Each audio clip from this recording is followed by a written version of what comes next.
Bible గ్రంథంలో ద్రాక్షారసమును పరిశుద్ధాత్మకు పోల్చబడినట్లు ఎఫెసీ 5:18లో చూస్తాం. పౌలు భక్తుడు ఈ వచనములో మద్యముతో మత్తులై ఉండకుడి, దానిలో దుర్వ్యాపారం కలదు, అయితే ఆత్మపూర్ణులై ఉండుడి అని అంటూ ఉన్నాడు. ద్రాక్షారసము లేదా మద్యము సార్వత్రికంగా లేదా సంపూర్ణంగా పరిశుద్ధాత్మకు చిహ్నంగా చెప్పలేము, కానీ ఆ మధ్య ప్రభావాలు పరిశుద్ధాత్మకు సంకేతాలుగా చెప్పవచ్చు.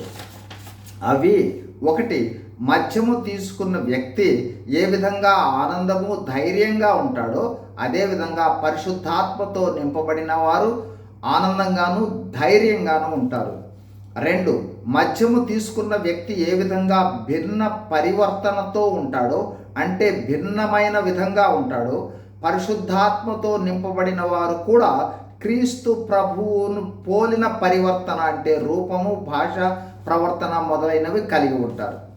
3, కానాలో నీటిని ద్రాక్షారసంగా మార్చే విధంగా, అదేవిధంగా సమృద్ధి ఉన్న విధంగా పరిశుద్ధాత్మ అనుభవం గలవారు నూతనత్వ అనుభవము, సమృద్ధిని కలిగి ఉంటారు.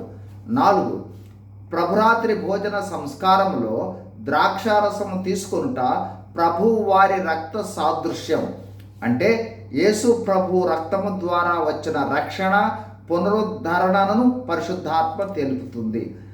5, మద్యముతో పోల్చేటప్పుడు అనుకూల ప్రభావాలను పరిశుద్ధాత్మతో పోల్చాలి తప్ప మద్యము ద్వారా వచ్చు మత్తు పదార్థాలుగా ఉన్న ప్రతికూలమైన వాటితో పోల్చరాదు. God bless you. Thank you.